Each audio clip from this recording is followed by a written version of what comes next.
पासवान से? देखिए, चिराग पासवान ने सब कुछ खोया है अपने जीवन में। अपने पिता का साया खोया, फिर पार्टी खोई, सारे छीना गया, कार्यालय छीना गया, लेकिन आज उनको वापस यूनिवर्स वे ऑफ जस्टिस सब कुछ वापस मिल गया है जी। ये दोनों के बीच में चर्चित उत्तराधिकारी हूँ, चिराग कहते हैं मैं उत्तराधिकारी हूँ, जो दोनों के बीच जज का वास्तविक काम करता है will come at a cost. Bhajpa को उसके लिए चिराग पासवान को बहुत कुछ देना भी पड़ेगा जी। भाजपा ने उन्हें 5 सीटें दी, 5 सांसद उनके जीते, बहुत अच्छे मार्जिन मिला। पारस को एक अदद जो कहा जा सकता है सम्मान भी नहीं मिला। अगर रही बात केवल ये दिलीप जायसवाल की मुलाकात की, तो दिलीप जायसवाल ने तो मुलाकात एक बार की, लगा कि कुछ बढ़िया हो। नोरमा ग्रुप, जो सोचता है वो करता है, आपके अपने सपनों का आशियाना।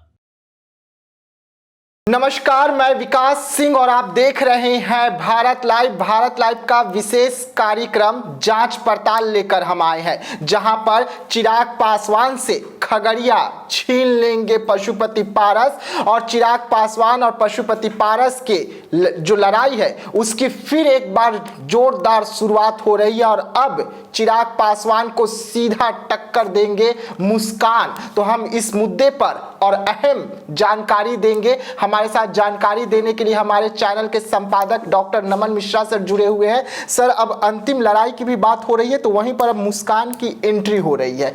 आखिरकार किस तरीके से खगड़िया छीनी जाएगी चिराग पासवान से?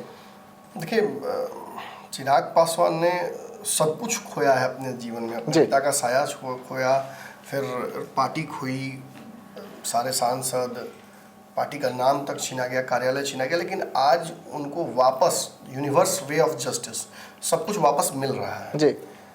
ये दोनों के बीच में, चाहे पशुपति पारस हो या चिराग पासवान, ये हम अब कौन होते हैं तय करने वाले कि कौन सही है कौन गलत है। दोनों का दावा बराबर है। दोनों ये कहते हैं कि हम पशुपति पारस कहते हैं कि मैं ही उत्तराधिकारी हूँ, चिराग कहते हैं मैं उत्तराधिकारी हूँ। जो दोनों के बीच जज का वास्तविक काम करता है वो है भाजपा। वो आती है यहाँ भाजपा और एकाएक तय करती है कि चिराग पासवान को हम टिकट दे रहे हैं 5, पशुपति पारस को हम 1 भी सीट दे रहे हैं। यहाँ से कहानी पलट जाती है। जो जन समर्थन है वो निश्चित ही चिराग के पास था। चिराग ने जिस तरह से मेहनत की और उस बीच में जो एक जन समर्थन, जन सैलाब इकट्ठा किया, भाजपा उसके पूरे जो कहा जाता है मतलब पीआर में भाजपा फंसी, भाजपा को अच्छा लगा और भाजपा इसी वजह से चिराग पासवान को प्राथमिकता देती गई। लेकिन Chirag Paswan, like every other thing, will come at a cost. Bhajpa को उसके लिए चिराग पासवान को बहुत कुछ देना भी पड़ेगा। भाजपा ने उन्हें 5 सीटें दी, 5 सांसद उनके जीते, बहुत अच्छे मार्जिन जीते।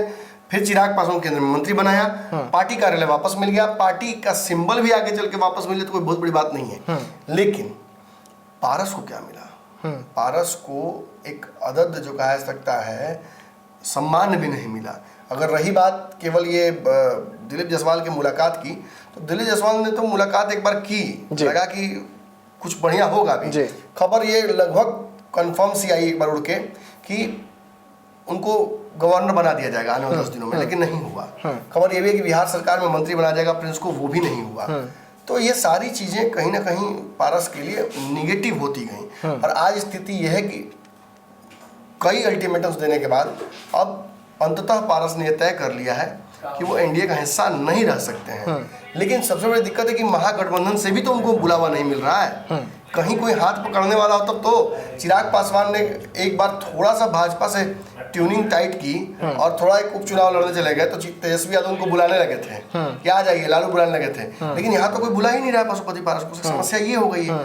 तो आज पशुपति पारस अपनी राजनीति के ऐसे पड़ाव पर खड़े हो गए हैं और उनके साथ वो सांसद भी जिनको जो छोड़कर चिराग को गए थे, एक वीणा देवी को छोड़कर, उनकी भी स्थिति वही हो गई। सूर्यभान सिंह भी वहीं स्थिति में फंस गए हैं। आसपास जो जनसमूह था वो भी उस स्थिति में पड़ गया है। वोट लेकर चले गए, पार्टी लेकर चले गए, सांसद लेकर चले गए, कार्यालय लेकर चले गए, मंत्रालय लेकर चले गए, सब चिराग पासवान लेकर चले गए। बचा क्या? अब पशुपति पारस यहाँ से सम्मानजनक समझौता करके आगे रिटायर हो सकते थे, कोई बहुत बड़ी बात नहीं है। लेकिन दिक्कत है कि आगे का जनरेशन भी तो है। प्रिंस जो उनके साथ आए थे वो भी उनके मुंह ताक रहे हैं, युवा सांसद, खुद उनके पुत्र जो मुस्कान है, अब उनकी भी उम्र हो गई राजनीति करने की, वो भी मुंह ताक रहे हैं। ऐसे में कल जो आयोजन किया गया है उसके बारे में पहले बताइए, तब मैं आगे बढ़ूं। देखिए, अगर हम बात कर ले कल का, तो कल खगड़िया में पशुपति पारस रहेंगे, शहरबन्नी में रहेंगे, उसके बाद जहां से वो पहली बार विधायक बने वहां रहेंगे। फिर अगर हम चिराग पासवान की बात करें तो नए कार्यालय में भव्य उद्घाटन हुआ और उसके बाद नए कार्यालय से वो अपनी पार्टी का स्थापना दिवस मना रहे। तो जिस तरीके से पशुपति पारस पहले अलौली जाएंगे, उसके बाद खगड़िया वहाँ पे पहुँचेंगे, शहरबन्नी पहुँचेंगे, वहाँ पर स्वर्गीय रामविलास पासवान जी की मूर्ति का अनावरण करेंगे, तब उनका कार्यक्रम आगे बढ़ेगा। और वहीं से खबर निकलकर सामने आ रही कि कुछ बड़ा ऐलान हो सकता है, और जो ऐलान सीधा सीधा चिराग पासवान को टक्कर देगी। देखिए, पारस ने खुद लड़कर देख लिया। प्रिंस, मैंने आपको जैसा पहले भी डिस्कशन में कहा है, Prince to me seems a reluctant politician. तो बहुत लड़ने वाले प्रिंस नहीं है वो। चिराग से नेक टू नेक कभी करते नजर नहीं आए। एक स्टूडेंट्स का कार्यक्रम था, वहां पे दोनों की एक बार भिड़ंत हुई, मुझे दिखा, लेकिन उसके बाद कहीं चिराग पासवान के रास्ते में कोई बड़ा अवरोध क्रिएट करते नहीं दिखे मुझे प्रिंस। शायद उसके बाद उन्हें ये भी एक्सपेक्टेशन हो गया 5 सीट चिराग को दे दी भाजपा ने, तो कि कहीं भाई समझ के एक बार फिर दे दे टिकट, वो रास्ता बंद हो चुका था।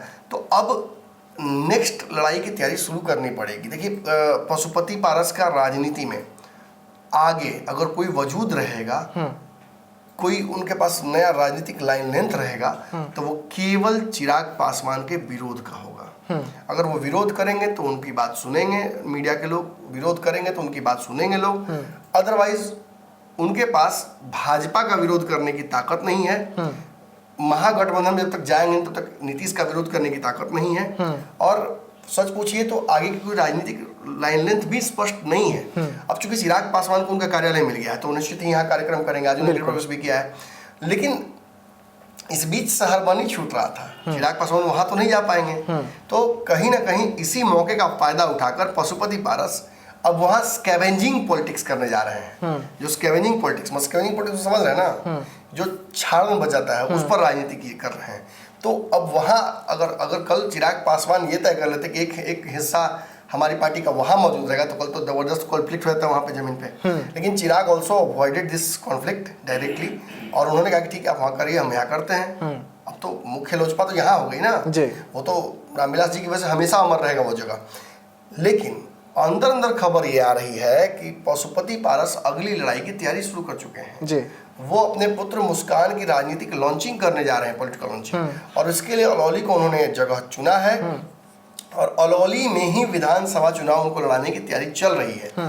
तो यदि भाजपा से अगर उनको क्लीन चिट मिला है कि जाइए आप जाकर वहां चुनाव लड़ने की तैयारी कीजिए, अपने पुत्र को लॉन्च कीजिए, तो सब कुछ सही लग रहा है, आगे चल के कुछ खेल सकते हैं। लेकिन ऐसा होता मुझे नजर नहीं आ रहा। मुझे लगता है कि भाजपा उनको ऐसा कुछ ऑफर की होगी, वरना उनकी नाराजगी जो बार बार दिख रही है प्रेस कॉन्फ्रेंसेस में या उनके प्रवक्ताओं के माध्यम से, वो कहानी कुछ और कह रही है। वो कह रही है कि या तो अब वो कोई और रास्ता निकालेंगे, या जो प्रशांत किशोर वाले चैप्टर चल रहा था कि प्रशांत उसके साथ जा सकते हैं, उसकी भी तैयारी में लगे हों। किसी भी स्थिति में उनको अपने पुत्र को चिराग पासवान से भिड़ाकर वहां का विधायक बनाना होगा। नहीं तो अगर पशुपति पारस खुद जाते हैं अगर प्रशांत किशोर के साथ, तो प्रशांत किशोर के साथ थोड़ी बहुत जनाधार दिखी। लोग अभी जो चुनाव हुए उपचुनाव, उसमें इनके वो भी तो अपना ताकत दिखाना होगा, जनाधार दिखाना होगा। मतलब दलित एक ही तरफ जाएंगे ना।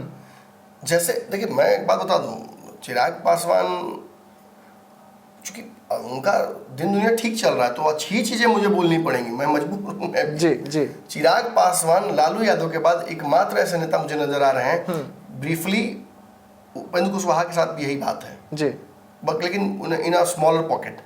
उपेंद्र कुशवाहा भी वही पावर और वही जो कंट्रोल पोजेस करते हैं। चूंकि चुनाव हार गए ना उपेंद्र कुशवाहा, इस वजह से मैं छोटा पॉकेट बोल रहा हूँ, वो भी कुशवाहा में वही रखते हैं दबदबा जो लालू का यादवों में रहा है। और चिराग पासवान धीरे से एक के बार आए और वो उस दलित राजनीति को अपने पिता से भी बेहतर कंट्रोल कर रहे हैं इस वक्त। आज ही जो उनका बेलागंज में जाना, जहाँ पे उनके समर्थकों के साथ मारपीट किसी ने की, गाना बजाने की वजह से, कुछ खास जाति के लोग थे दोनों तरफ से, तो पासवान जाति के लोगों को पिटाई हुई। तो वो लड़ाई सीधी लड़ने जा रहे हैं। मुझे तो लगा कि चिराग पासवान जो एक पढ़े लिखे पॉलिटिशियन, एक सॉफ्ट स्पोकन मैन, वो नहीं थे। आज चिराग पासवान का मुझे रौद्र रूप नजर आया। मुझे लगा कोई बाहुबली जा रहा है। जाने से पहले ऐलान धमका के गए हैं भाई। बिल्कुल। जो समझे नहीं वो नहीं था समझे। उन्होंने कहा कि मैं राजनीतिक संरक्षण देने जा रहा हूँ सामाजिक संरक्षण। मैं ये एहसास करने जा रहा हूँ कि मेरे समर्थकों के साथ आगे से कोई ऐसी बदसलूकी न हो। यार this was a complete threat. अगर आप चिराग पासवान के लोगों के साथ गलत किए हैं तो फिर तो आपको सोचना पड़ेगा कि एक केंद्रीय मंत्री जिसका संगठन बिहार में, उसके 5 सांसद हैं, जो जन समर्थन अब बिहार में अच्छा बटोर रहा है, वो आपको सीधा धमकी दे रहा है। तो आपको उससे थोड़ा हिचकना पड़ेगा। और हाल ही में आप 5-4 चुनाव हारे हैं तो बहुत अच्छा भी आपकी स्थिति नहीं। तो अगेन निश्चित ही ये लगता है कि चिराग पासवान के पास दलितों का संपूर्ण वोट ट्रांसफर हो चुका है। भाजपा भी वही मानती है। इमामगंज में नहीं गए तो देखे कितना उसका रोना रोहट हुआ जी, अभी तक वो चल रहा है। हाँ, लेकिन अब इसमें सेंधमारी नहीं हो सकती है। तो पशुपति पारस के लिए स्पेस नहीं है। पशुपति पारस के बाद सडनली वो वोट पॉकेट 0 हो जाता है, वैक्यूम क्रिएट हो जाता है। तो अब वो वोट पॉकेट कहीं क्रिएट करेंगे ना, तो that will only come at expense of taking digs at Chirag Paswan. Chirag Paswan पर जब हमला करेंगे तभी मीडिया और एक बड़ा दर्शक जो है बिहार में वो उनको देखेगा। क्योंकि उनके पास नैतिकता नहीं है नीतीश के विरोध करने की, और उनके पास ताकत नहीं है, जैसा मैं कह रहा हूँ, भाजपा का विरोध करने की।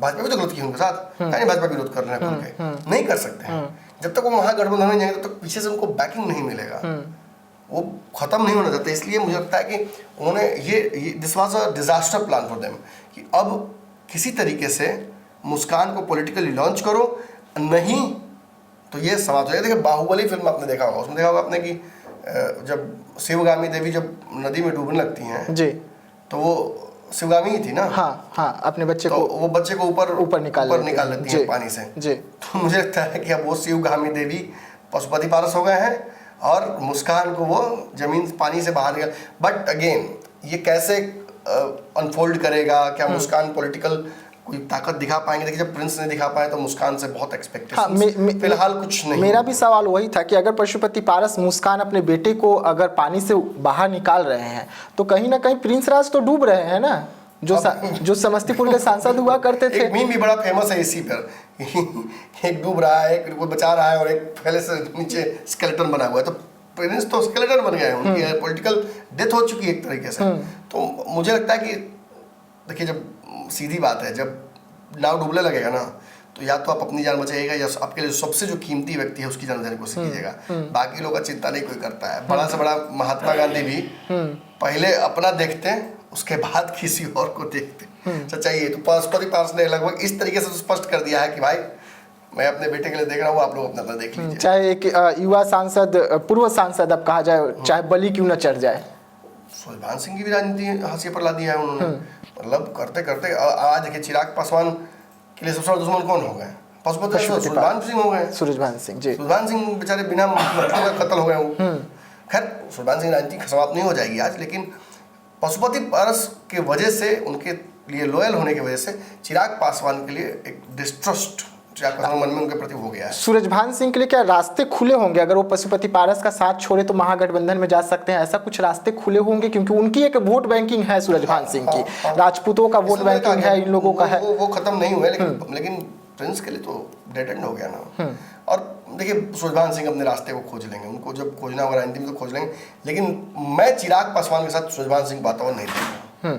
मतलब ये दोस्ती होती मुझे नजर नहीं आ रही है, क्योंकि वो मैंने महसूस किया है कि वो नहीं चाहते। आपसे आखिरी सवाल रहेगा सर कि जिसे पारस जो है चिराग पासवान को नहीं हरा सके, प्रिंस राज नहीं हरा सके, जबकि वो सांसद थे, जमा हुआ पूरा युवा नेता है, सब कुछ समझ रहे थे, 5 सीटों पर हारने की कोशिश तो उन्होंने की ना, उसके बाद नहीं कर पाए। तो एक छोटा सा प्याला को आगे कर रहे हैं मुस्कान को, और उससे समझिए ये डिजास्टर प्लान में कैसे कह रहा हूँ, ये मजबूरी बस फैसला उनको लेना पड़ा है। अब भी अगर वो अपने स्वस्थ रहते हुए नहीं कर पाएंगे मुस्कान के पॉलिटिकल लॉन्चिंग, तो आगे कोई लगता है कि कोई मुस्कान के बारे में बात करेगा?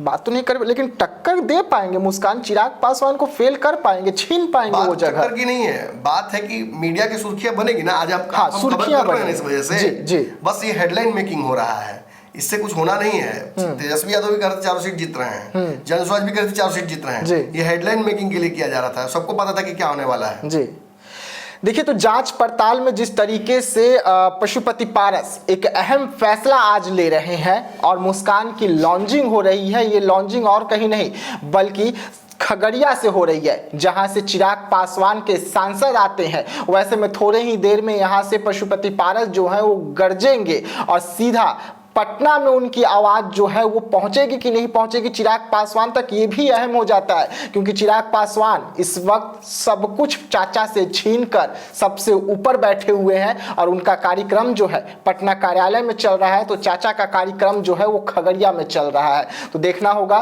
कि और चाचा भतीजे की जो लड़ाई चल रही थी वो लड़ाई कहां थमती है और मुस्कान के लॉन्चिंग से कितना असर चिराग पासवान पर होता है। तब तक के लिए दीजिएगा इजाजत, धन्यवाद। इसको आपके सपनों को हमने सजाया है, ई होम्स पैनोरामा को हमने बनाया है। ई होम्स मेरा एक सपना था जिस पे मैं पिछले 4 साल से काम कर रहा था। हमने जो बनाया है वो सबने है माना। ई होम्स पैनोरामा में हो आपका भी आशियाना। और फाइनली हमने 2021 में इस प्रोजेक्ट को लॉन्च किया। बहुत लोग अप्रिशिएट कर रहे हैं कि पूर्णिया जैसे शहर में, बिहार के, एक तो बिहार की बात करें उसमें भी पूर्णिया जैसे छोटे जगह में इस तरह का लाइफस्टाइल देना, ये सुन के हम लोगों को बहुत अच्छा लगता है। ई होम्स में हमने कुछ और भी किया है, जैसे हम जिस जगह में रह रहे हैं हमारे फैमिली सिक्योर हो, उनको सिक्योरिटी का ध्यान में रखा है। आपकी सुविधा और सुरक्षा आपके लिए खास है, ये आपका विश्वास है। इसमें आर्टिफिशियल इंटेलिजेंस का 7 लेयर सिक्योरिटी का हमने इस्तेमाल किया है। लस ग्रीन कैंपस को बनाया है, यदि हमारा बाउंड्री वाल है तो वो वर्टिकल गार्डन है।